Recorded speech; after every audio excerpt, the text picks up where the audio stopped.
time through collocations, co-occurrence patterns with particular words. So it is just a set of interesting words in all sorts of ways because they're socially laden in various ways. So we'll get to that. Okay, so if we're thinking about Celtic characters, and you know your Shakespeare, Henry V is probably going to spring up in your mind. You have different dialects and different characters.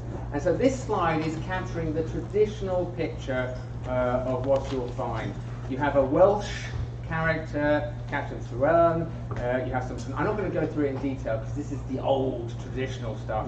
You have various things there where, I'll do the first one, pronunciation issues where you might have a spelling in the text where it says pig, but actually it's standing in for big, that kind of thing. So there are some clues like that, or you might have Mac Morris, who's an Irish military person, and you've got various pronunciation things, grammar things going on, and then you've got Captain James, the Scots. It's a bit like the joke, the Irishman, the Welshman, and all the rest of it coming together. And in a sense, that's what Shakespeare, I think, was doing, was playing the idea of getting these regional, national identities together and playing them off against each other. That's part of what's going on. I am definitely not going to attempt to read this out in OP, so I'm going to do it totally straight. Captain MacMorris, I think, look you, there is not many of your nation. And MacMorris, the Irishman, says, of my nation, what is my nation? Is a villain and a bastard and a knave and a rascal. What is my nation? Who talks of my nation? So note that what's being aired here is the whole business of national identities as well. And so there's a sense in which the characters are representing that, and that's what's getting played out in the play. As you can see there, what we're going to try and do in the paper is to tap into some of those contemporary debates about nationhood by using early English books online. Some of this work was done before the fully regularized version of Evo came along, and so we did it in a sense the long-winded way. You can do it much faster now, now that we've got the final resources in place. Okay, methods. What we're doing is we're looking at certain words, Scottish, Scots, Irish, Welsh, and we're also going to, for reasons of nice comparison, I think, we're going to do a quick thing at the end on the English. We're looking at frequency patterns on a grand scale, and I would say that what we're doing is broadly in tune with the sort of stuff that Paul Baker has done on the representation of Muslims in the press, for example, that kind of thing. It's sort of a blend of corpus linguistics plus discourse analysis, of course, plus literary analysis at the same time. Our analysts will talk, and you know what it is, early English books online, but we're only looking at a particular date range. Why this date range, 1580 to 1590? We want to go for the years around Henry V. That's our sort of target area. Using CQB Web. How do we do it? Well, as I said, we were looking at a pre-regularized version, so we ended up typing in all of the spelling variants listed in the Oxford English Dictionary, plus other ones, in order to make sure that we got all the hits. I'll show you that briefly in a minute. Okay, so the main thing we're using is collocations. That's been mentioned at a few points already. We're looking, so we have a target item which might be Irish. We look 5 words to the left, 5 words to the right, and the statistic we're using is neutral information. I have actually checked it with Andrew's statistic log ratio. The results are more or less the same, and we have a minimum threshold of 10. That's the stuff. Okay, so what do we get? Frequencies. You can see them there. It's perhaps worth noting, I suppose this is a sense in which this represents the talk about these things. There's a lot of talk involving the English, and you can see relatively little involving, say, the Welsh and the Irish. Quite a lot on the Scottish. But that's interesting in its own way. Kind of difficult to interpret exactly what's under all that. But anyway, let's move into the collocations. Top 50 collocates for Scottish and Scots. That's the list. Now, if you get a list like that, and Andrew has shown you, these are just copies from CQB Web in that thing. So I've taken them and I put them in the list. Like that, it's not very interpretable. So the first step was to group them, and this is what we did. And Alison's going to say a few words about the groupings for Scots and Scottish. So with Scots and Scottish, we had Picts, we had the Irish and that connection of the old alliance between the Scots and the Irish as different from the English. We had Britons and the connections of bringing the Scots into the Britons, and I think that does explain why we've got so many references to Scotland in there, given that we're on the verge of having King James coming down and taking over the throne. We've got lots, and Frenchmen and Danes come in there as well, as others. Don't know whether Danes is connected to James VI's Queen, but it might be.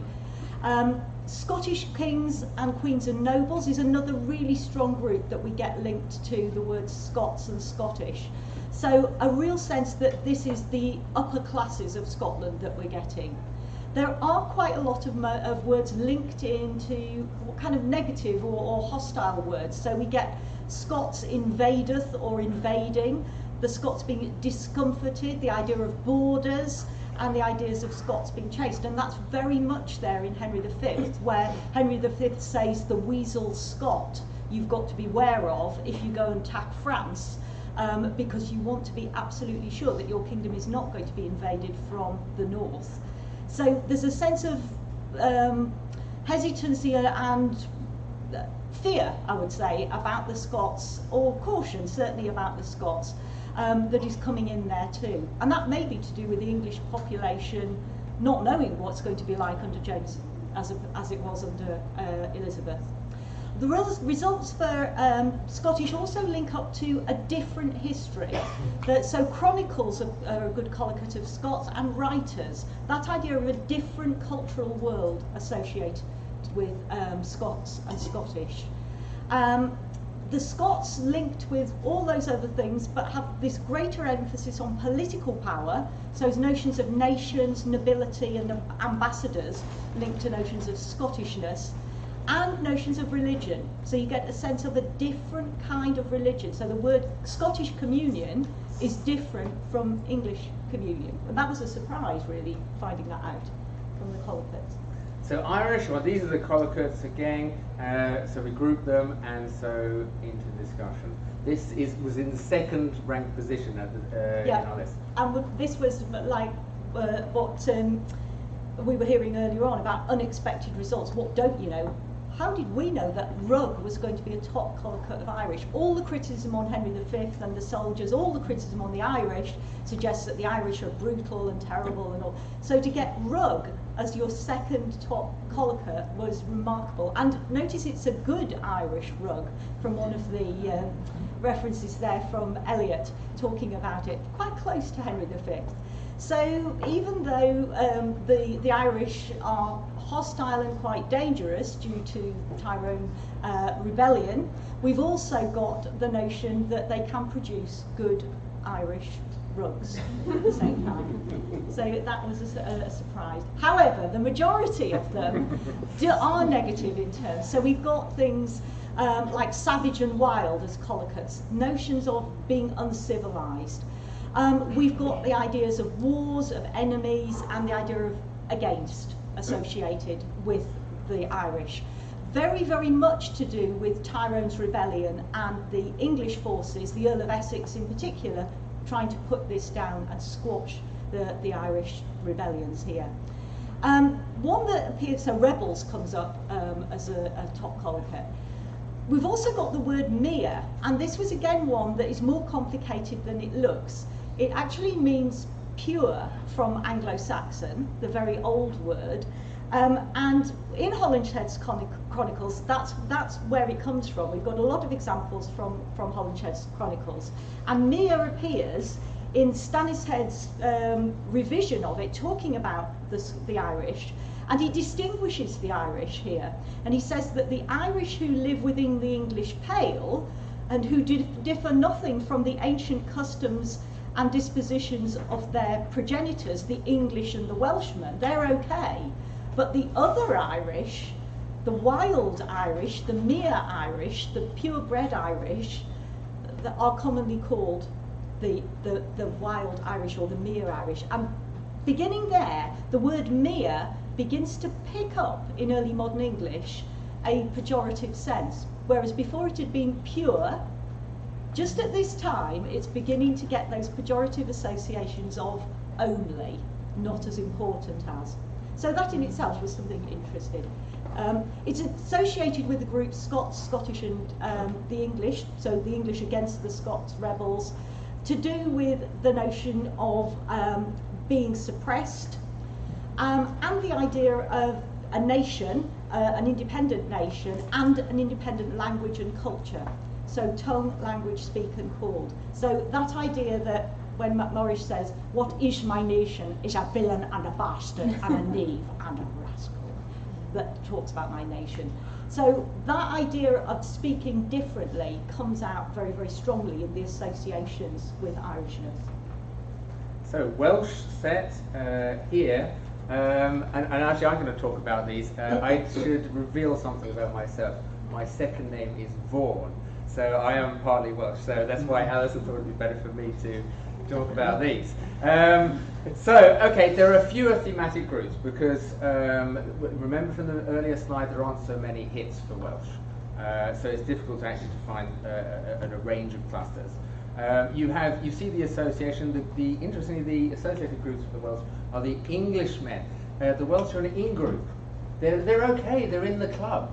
So they don't liaise with suspicious people like the Irish and Scots and whatnot. They're perceived as an in-group. They have been suppressed, and the word number, you may be puzzled by that. Those are the number who got killed at various points. That tends to be, we looked at how it was being used. It's that kind of thing. But the striking group, and that has actually the most collocates in it, is to do with the language. And it repeatedly, it would come up, and they were talking about, and in the Welsh tongue, it is blah, blah, blah, and that kind of thing. That seems to be an important discourse at the time, talking about the fact that the Welsh have this language, often with a sense that it's slightly quaint, that kind of feel to it. So, for an example, we picked Thomas Churchyard, and this was again from the Concordance, and it's a wealth of wonderful stuff that you can find. This was from Thomas Churchyard's Worthiness of Wales. Where shall we find such dealings nowadays? Where is such cheer, so cheap and change of fare? Ride north and south and search all beaten ways, from barrack bounds to Venice, if you dare, and find the like that I in Wales have found. And I shall be your slave and bondman bound. If Wales be thus, as trials well shall prove, take Wales' goodwill and give them neighbours' love. So that idea that the Prince of Wales indicates, that title, that royal title that we've got, indicates the sense of no boundary between England and Wales, that Wales is an addition and a friend to England right the way through. And we get that very, very strongly in Henry V through Llewellyn, who claims kinship with Henry at that point. What we thought we would do is look at the collocates we're getting for those individual groups and see if they share collocates amongst them. Now, some of you may be familiar with the tool Langsbox. It will do this kind of thing. It will allow you to plot various collocates and you can see relationships.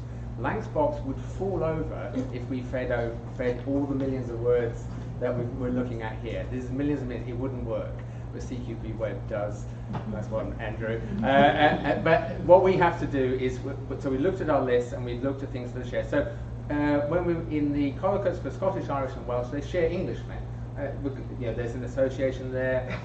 Scottish and Irish, you've got that coming together with there's a liaison, if you like, between the Scottish. Obviously, historically, you've got settlement in the north of Ireland from Scotland and all those connections. These are the suspicious groups that are connecting with each other. The Scottish and Welsh, well, you do have that as a connection, but interestingly, in this specific collocates, note that when it says Britons, or whatever spelling, they're referring to the Celtic original, but it can be the Welsh as well. So the original population going on here. Irish and Welsh, those sets of collocates, what they share is the stuff about language. So you've got Irish Gaelic and you've got Welsh and there's discourses around that kind of stuff. So you see a certain amount of overlap in terms of how they're being represented. And the English, just very quickly, by way of comparison, we thought we should do something on the English. We're going to do this quite fast for reasons of time. Again, we have our colloquy list. We can organise them into certain groups. And the thing is to note the differences. There are, the discussion, the use of English is very much around the cultural context, the literary, scholarly stuff is being applied to descriptions of that. We're talking about English translations of the Bible and that kind of thing. Religion. The associated groups, well, we have a slightly different list. We have the Normans coming in, kind of what you'd expect. Some military stuff, commerce and merchandise, because of, with the Flemish and all the commerce going on there. Hostility to others, yes, that sort of lingers a little bit there. It's not a strong group, but the English are often connected. I think here is they are being discomforted by others, or having to deal with fugitives and this sort of thing. So we can do that for comparative purposes. Conclusion, just very rapid summary of some of the things we've been pulling out here. Scots and Scottish suggest associations with suspect groups, the Irish and the Frenchmen, etc.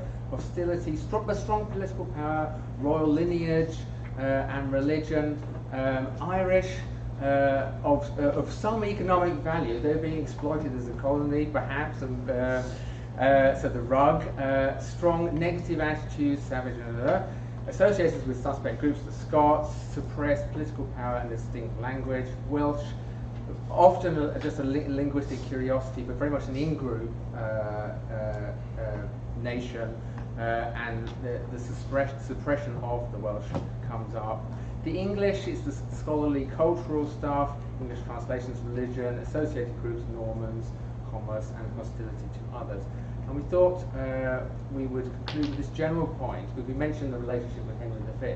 And in a sense, what Henry V is doing is airing also some of the tensions underlying the relationship between nations, which I don't think has ever gone away in the United Kingdom. And we're going to conclude with a little quotation. Yeah, so this one shows that idea that although all the captains, Captain Gower, Captain McMorris, Captain Llewellyn, and Captain, what's the other captain?